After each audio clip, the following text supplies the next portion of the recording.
Hello everyone, welcome back to the channel. Thank you for joining me on my 5 ways to fill your sketchbook video, my very first one. Now I know there's a lot of these out there and everyone puts their own spin on it, so this is my version of putting my own spin on some ideas.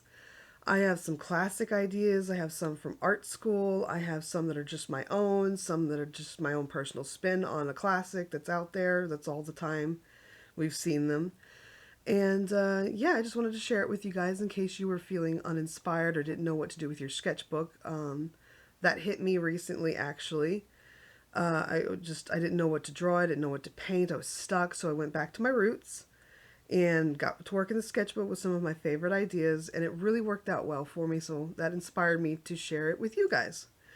Now, real quick, if you have your own idea, and it's not in the video and you want to share it, leave it in the comment section down below, so this can be an excellent resource for other artists to find inspiration, more than just my 5 tips, hopefully. And stay tuned to the end, because I will be having some updates on what's going on in the channel, and I'm going to show off some of the art I've been working on for you guys, so more art at the end. And then, yeah, this, real quick, is my sketchbook. It is an ELO sketchbook. That's a little dirty. And there's the ELO. I've been working in this sketchbook probably since the end of last year, and I'm not the biggest sketchbook person, so as you can see, it's not really that far down. The little pieces on the next blank page. But I do use my sketchbook when I need it, or if I'm not in the mood to do a big piece or something, I'm not in the mood for an oil painting or something like that, I will break out my sketchbook and have a little bit of fun in it. So I'm going to share everything that's in here with you, so it's going to be kind of like a sketchbook tour in progress, I guess. And I will happily share this sketchbook in a tour once it's done, whenever that is. So how about we get started and see if any of these tips help you feel inspired. Let's go. Alright, let's get on into this sketchbook. We're going to start with idea number 1, and we're going to flip to a certain page, and I'm going to talk about art challenges. I'm sure you've heard them before. There's many different ways to find them, but they are honestly an excellent way to inspire you and get you in your sketchbook. This one in particular is a mallard duck that I did for an art subscription box prompt. This was Art Snacks a couple of months ago when they gave us some oil pastels, and my colors were yellow, green, and blue. So when I saw those colors, I immediately thought of a mallard duck. I'd had the idea of doing a mallard duck sometime soon, and this just pushed it up on the agenda of what I wanted to do. So I did a quick little sketch here in my sketchbook, since with Art Snacks I don't get the plus subscription. I get the basic little box, so I don't get a surface, so my sketchbook is perfect for Art Snacks challenges. So I whipped up this little duck as practice, and I'm excited that I think I'm going to pursue this further and do more, since I didn't have any browns. I didn't finish the duck here, but I think I'm going to make this into a bigger piece and enjoy it fully. Now, you don't need to subscribe to a subscription box to find prompts. That's just one of them. There's many ways on the internet to find it. Other YouTubers can provide it. Instagrammers can provide it. Sometimes Reddit and Twitter have some, and they just pop up whenever. A good example is, a couple years back, there was a screenshot of Sailor Moon that everyone was drawing in their style. That was super popular and everyone really liked it. So ideas like that pop up on the internet all the time. Now, I'm going to give you an idea to help you out as a bonus, and that is to start the alphabet. Start with the letter A and go from there. So maybe like an apple would be good. So start there, and here I'll even show you, because I did it myself at one point. Apple, A for apple. And if you want, another good way to find challenges is actually Patreon. A lot of YouTubers and other content creators have Patreons that include drawing challenges. And in fact, I'm going to be one of them soon. I've soft launched my Patreon, and one of the rewards is joining me for a monthly art challenge. So I hope you guys will check that out and give me some feedback on the Patreon. Tell me how it's looking. My goal is to have that ready to go at 500 subscribers. So very soon. So if you want to check that out, please do. Help support the channel, support me, and I really appreciate it. But yeah, there's plenty of free ways. So scour the internet for an art challenge and you will not be disappointed. So that's number one. How about we move on to number two? And that is to draw a favorite character. A lot of people get caught up in like they only do landscapes or they only do florals, they only do animals, things like that. And one of the best things you can do, is I've actually got a couple here. There we go, I'll show this one. Is to draw a favorite character and break you out of your mold. And even if you already do character art, fan art, that sort of thing, sometimes indulging just in something just for you is a great idea. Options include movie, TV show, anime, video game, manga, whatever is your fancy, there's something out there for you. My example here is when I get bored and don't know what to do, a lot of times I'll go back and pick a favorite Pokemon of a type. So for instance here, Mischievous is my favorite ghost Pokemon. So I was like, normally I'd lean towards, say, like fire or something, or fairy or something cute. So I wanted to do a different thing, so I went for ghost Pokemon instead. So that's something super fun. And you can borrow Pokemon even if you're not a Pokemon fan. They just honestly just Google them. You'll probably find one that's at least cute or cool or something that you like to do, and you can draw it and have some fun with that. But that is number two. Number three. Number three is to prepare for a big piece. Now, I know that's kind of obvious in a way, but you'd be surprised how oftentimes we forget things like that. Here we go. On this page, I was preparing for a big piece for an art challenge, looping back to number one, of last month. And I wanted to do a butterfly for that challenge, and I just started sketching out butterflies. I started with these two here, and I didn't like how flat they were, so that's why I didn't even finish this one. A little tip for your sketchbook: if you don't want to finish something, don't. You don't have to stay on something you don't like anymore. If it's not working out for you, it's not what you want, scrap it and go for something else. You don't have, and not everything needs to be a fully done little piece. You can sometimes just leave it like this. You don't have to have a perfect aesthetic sketchbook. Now I started onto something here, and I kind of like the more dynamic of the side angle and the different angle here. So I kind of went with that. And then I moved my progress up to a bigger piece. Now this still isn't the final piece. This is still just something for my sketchbook. I wanted to test the colors and the composition here real quick with some colored pencil. And I intend to finish this out as a watercolor piece, actually. I have it transferred here to some watercolor paper, and all I have to do is tape it down to a board and get started.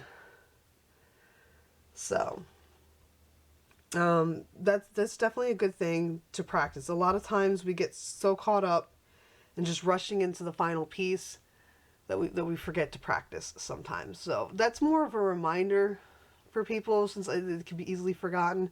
I know that's probably a very generalized idea, but it does help. Now, in similar vein to that, we have we have idea number 4, and that is to do a study. It's very similar to preparing for a big piece, but it can be a little bit different, and I'll show you how. In this piece, I'm not the most familiar with gouache yet. It's still a relatively new medium to me, so I decided I would sketch and paint a bell pepper in gouache. And the reason for a bell pepper, this tip is actually coming from art school. If you remember earlier in the video, I said at least one of the tips was coming from art school. And that's this one. So you just get a new product. Maybe it's a new brand of paint, maybe it's a new brand of colored pencils, regular pencils, pastels, whatever your fancy. Maybe you just got some new brushes in your digital art and you want to try them out. I highly recommend a bell pepper, specifically this type of pepper. And the reason for that is it's a lot different than, say, an apple. An apple's very circular and very pretty much, you got the little bumps at the bottom, you got a little curve there, and then that's your apple. It's very smooth and it's just not very what we call irregular. And same thing, pumpkins are very predictable. They have the same lines, and they look predictable. A bell pepper is not as predictable as other vegetables and fruits and easy things to find. Number one, you can get it from the grocery store very easily if you're having some for dinner, or you just want to have something to study from actual life. So that's number one for that. Two, you can find a lot of photographs of them online, or you can take photographs of them yourself for later. Number three, are irregular in shape. Male and female peppers vary on the bottom, whether they have 3 bumps or 4. So you're constantly mixing up your shapes there, and it determines whether it's kind of like a long one, it could be a fat one, or it can even kind of curl a little bit if you start getting into heirlooms. You've got different colors to work with, more so than other vegetables and fruits. You've got red, orange, yellow, green. Heirlooms can sometimes come in colors like purple and white. You've got a ton of color to work with there. They have these bumps at the top. They have irregular crevices that come between them, sort of like a pumpkin, but like not as predictable. So they create great shadows with the bumps. That said, they're also shiny in their finish normally, so they get nice highlights in certain spots. They got the stem for variation, and they're just all around a great subject to work with lights and shadows and colors, and you can really do a lot with a bell pepper. So that comes directly from art school from my teacher, and that is something that has stuck with me all this time. So I constantly do bell peppers, and then yeah, it really actually helped me practicing, because I was able to go ahead later and do this kingfisher. Kingfisher is another favorite subject of mine. I come back to it quite frequently. I did it as an art snacks challenge, back to point 1. And I fell in love with the bird, and I've started to draw and paint it ever since in varying forms. But the practice of understanding the medium with a bell pepper that I'm familiar with let me do this one a lot easier, and I got to understand the colors and paint and the flow, that I was able to do something more complicated easier. So studies are important, guys. Studies are great, and I hope you take the bell pepper home with you as a great idea, because it is just, it's close to my heart. So take that with you. And then last but not least, we have idea number 5 of how to fill your sketchbook. And that, we're going to go back to the butterfly for a moment, because this is actually all encompassing of about 4 different things. It's everything but your favorite character, because a butterfly is not a character. And number 5 is to do your state or national blank thing. Do your state or national bird, plant, an animal, an insect. In this case, the state insect of Texas is a monarch butterfly. So I started this piece as an art challenge piece, where I needed to do something for the challenge. Then I prepared for the big piece. Too far. I prepared for the big piece by finding the shape that I wanted to go with the butterfly. And then I did a study of it to get my colors right and to kind of figure out what I was going to do there for my final piece. And I narrowed it down to this by using my state insect. So a lot of times these kinds of tips can be combined into each other, and it helps you narrow down from a vast world of so many things to do to a little smaller thing. Like, for example, there's so many butterflies. I was sketching different butterflies. I didn't know what butterfly I wanted to do. So I went to my state list of things and found out it was the monarch butterfly, and that narrowed it down to 1 for me, and it actually kind of meant something to me in that case, because it is the same state that I live in. So feel free to do that. If your country, I don't know if all countries do this, so if your country doesn't have national like birds and things like that, feel free to borrow Texas from me. We have a lot of great options in birds and animals and plants and other things like that. We have a lot of fun things you can draw or paint from Texas. Or pick your favorite state that you've ever heard of, like maybe California or New York, or pick one of those weird ones that most people forget exist. I can tease this a little bit, right? But yeah, those are my 5 ways to fill your sketchbook. I'll actually give you guys a little bonus one, and that is to indulge in a favorite art supply. So this is the bonus number 6. As you can see here, these all are done in colored pencil, but specifically they're done in a tritone colored pencil. I really enjoy these pencils. I don't even know if they're light fast or not, but I just went on a kick drawing random things with these colored pencils, and I really, really like them. So that's a bonus tip, to just indulge in your favorite art supply and just go for it. So there's a bonus. But yeah, we'll do a quick flip through of everything though in my sketchbook, since why not? We're here, and a little mini tour is fun. So this is a parrot. It started me on the tritone colored pencils. I love them so much that I just went on a binge. I've got to finish this mushroom still. It needs its white spots. I'm terrible about that. I love painting mushrooms and drawing mushrooms, but I always forget the white dots. I got a cute little goldfish, apple, an adorable frog. I love how this one turned out. It just looks so good. Hummingbird, pumpkin. I really liked this pumpkin reference because it had a lot of green still veininess on it, so it added a lot of contrast to the orange side, and I really liked it. I did a Bellossom. That's one of my favorite grass Pokemon, looping back to a favorite character. We got the practice preparing for a big piece. We got the bell pepper. There's the butterfly that we've seen. Favorite ghost Pokemon. There's the mallard duck. This here is coming in the future. I'm going to do a little gouache painting that looks like, I'm going to butcher it, but Studio Ghibli. I'm going to do a little gouache practice there that I sketched out.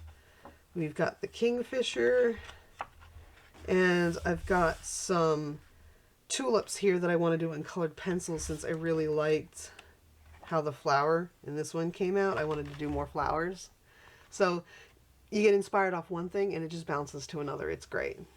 And then last in my sketchbook, I wanted to start trying to design things that can maybe be cute stickers or pins or something. And looping back to I like mushrooms, I made a cute little mushroom boy. So I thought he was super cute. So that's my first hand at trying art that's geared towards merchandise instead of just for fun, or maybe prints or something. So I thought that was fun. I had a lot of fun doing that. But there you have it, guys. That is what I've got so far in my sketchbook.